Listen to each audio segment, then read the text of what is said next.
Hey, welcome to another episode of the Quarantine Kitchen. With Rosh Hashanah right around the corner, I thought I would make a recipe using apples and honey. We traditionally eat apples and honey at Rosh Hashanah, and it stems back to our greeting to each other, which is Shana Tova Umetuka, which means have a good and sweet new year. And of course, apples are sweet, honey is sweet, and they are both good. So I'm going to do a different twist. Typically people will eat apple cakes or apple kugels or even put apples in their challah. But today what I'm going to do is I am going to make a baked brie in a crust, and that will be topped with apples and honey. So the first thing I'm going to do is I'm going to make the crust. Now you don't have to make a crust. You can go and buy a pre-made crust, or you can even buy a frozen puff pastry. Any of those things will do. I'm kind of partial to my apple pie crust, so that's what I'm going to use for this. So in this bowl, I have a cup and a quarter of flour. I have a tablespoon of sugar, and I have a half a teaspoon of salt, and I'm going to put that in the food processor. And in that goes 1/4 cup of shortening. I like the butter flavored shortening for something like this because it just, again, adds butter flavor to it. And that shortening was sitting in the freezer. This crust will come together a lot better if everything's cold. So I'm going to pulse that up a little bit here until that starts to get kind of crumbly. And this is really, really easy to make. Now what I have here, this is 6 tablespoons of butter, which I've sliced up. And I'm gonna kind of spread that butter around here. And then I'm gonna process this for about another 10 seconds or so until it gets to be about the texture of cornmeal, with a few, maybe some pea-size granules of the butter that's in there.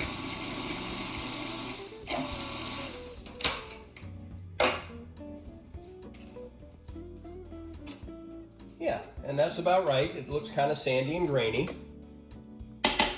And I'm going to dump this back into the bowl.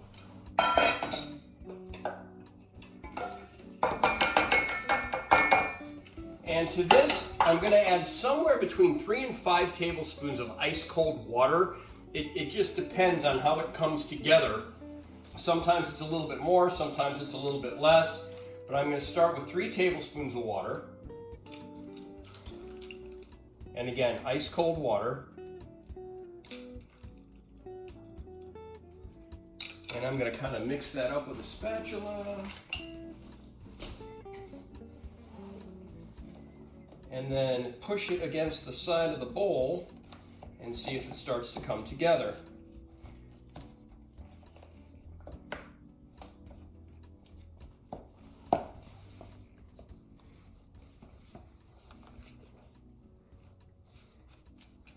It's still too dry, so I'm going to go with another tablespoon of water.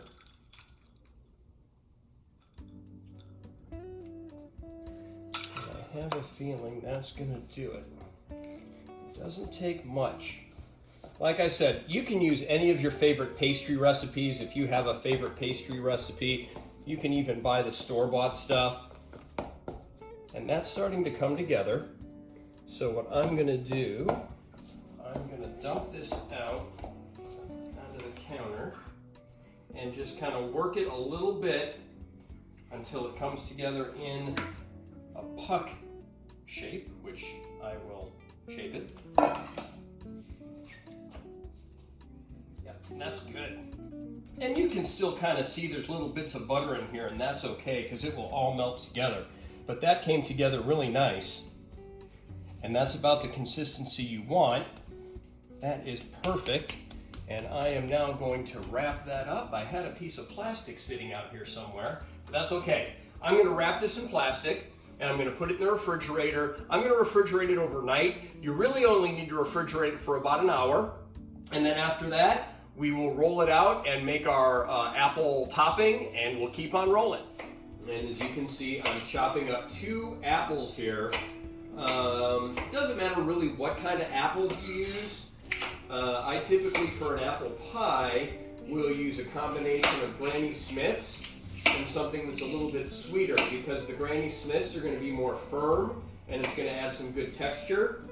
And then of course the sweeter apple is going to add some flavor. For this, because it's not going to bake as long, I didn't want to use Granny Smiths because I was afraid they'd be too firm.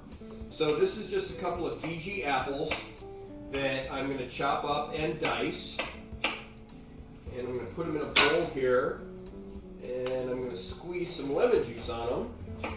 Once I get these all chopped up, I would be remiss if I did not mention the fact that what got this whole thing started was I got some new kitchen knives, and Rabbi Chesson saw me post a picture of said knives and said, hey, why don't you use the knives and make a recipe for Rosh Hashanah? So that's what we're doing. These are Wusthof knives, got them at Jungle Jim's,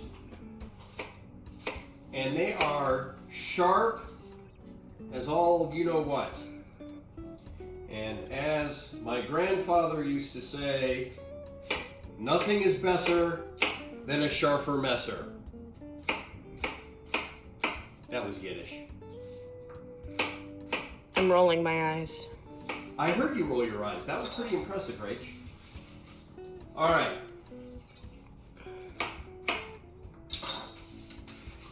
So here go the apples, and I'm going to squeeze some lemon juice on them for two things. It's going to add a little bit of flavor, and it's going to keep them from browning.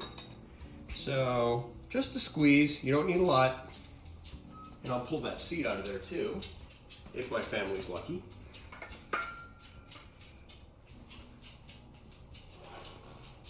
Maybe. And I'm actually going to cook these down a little bit. Normally when I'm making an apple pie, I will just load a crust and bake it. But again, because this is going to cook a lot faster, I want to give the apples a head start. So I've got a tablespoon of butter in here, and I'm going to start cooking these in the butter over a medium heat. There's that little seed.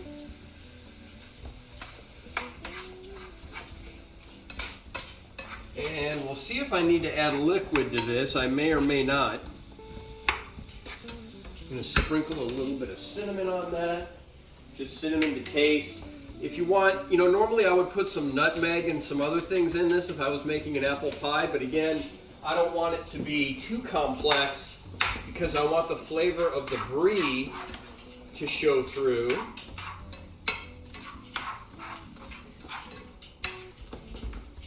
And instead of sugar, which I would always put some sugar in it, because it's Rosh Hashanah and we have apples and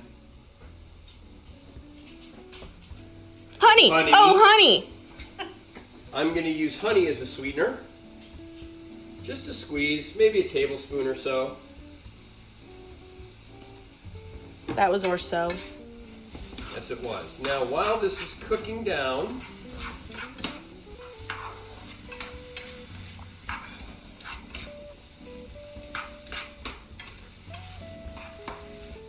I'm going to add a little bit of apple juice to this, just to give it some liquid.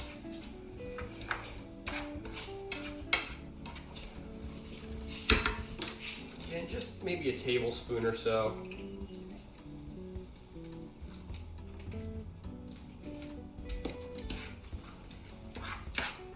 And while that is cooking,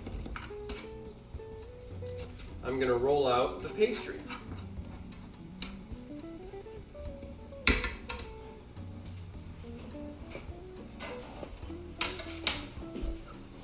So just a sprinkle of flour.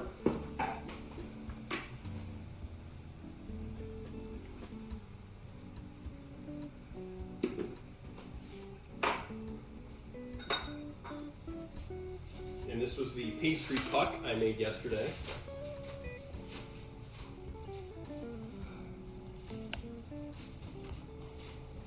Sat in the fridge overnight.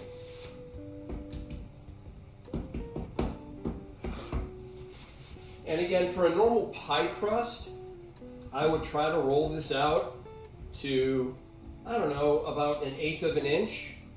For this, I'm not so concerned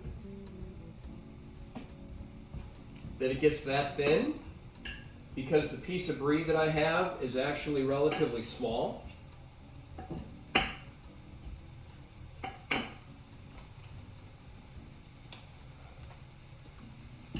fact, I forgot to take the brie out of the fridge.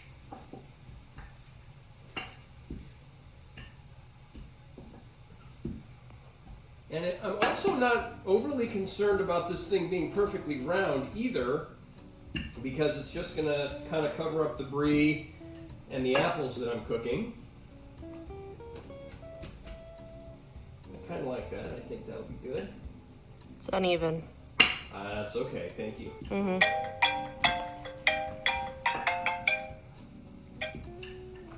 So I found the brie and I finished rolling out the pie dough, and I'm going to put a sprinkle of raisins in here. If you guys want, I mean, you can do some almonds, you can do some walnuts, whatever you like. And this is just a little bit of apple juice with some cornstarch in it, just to kind of help thicken this whole thing up. And remember, and that will help keep any juices that come off the apples thick as well. So that is done. I'm going to turn that off, and I'm going to come over here with the brie. And this isn't a very expensive brie. Again, we're putting apples and stuff on top of it, so I'm not overly concerned about super high quality brie and complex flavors and that whole thing. So the brie will go in the middle of the dough, just like that. And then I'm going to spoon the apples over it.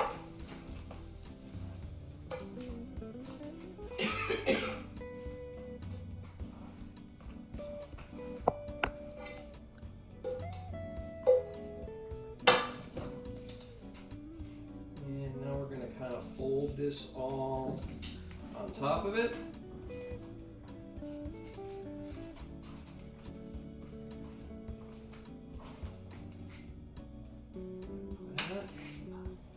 And again, I don't care if the whole thing is closed, that doesn't matter. And the heat from these apples is killing my dough.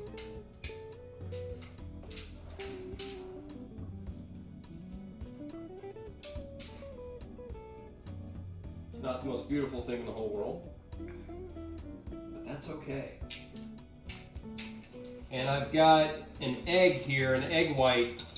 I'm going to put a tiny little bit of egg wash on this just to make it shiny. I like using an egg white only. It really makes it shiny by doing that. You can use whatever egg wash you want.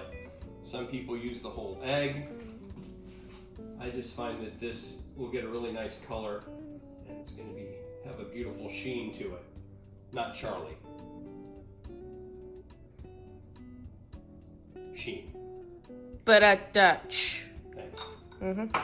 Okay, so this is going to go in the oven, and I'm going to bake it at 350. I'm going to check it in 20 minutes. It might take half an hour. I really don't know.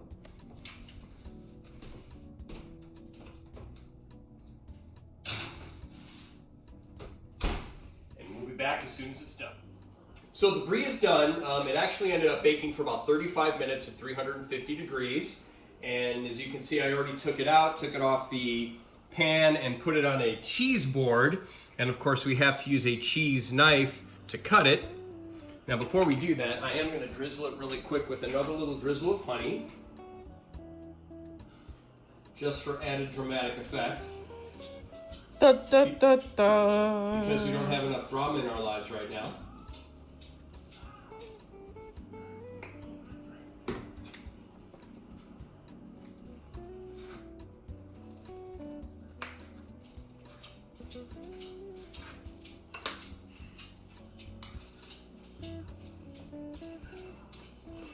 Look at that deliciousness just ooze out of there.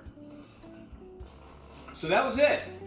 This is going to be absolutely fantastic. As I said at the beginning, you don't have to make your own pastry. You can buy a puff pastry, store-bought pastry, whatever you'd like to do.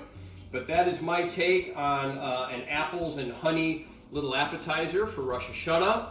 Shana Tova. Have a sweet, happy, and healthy New Year.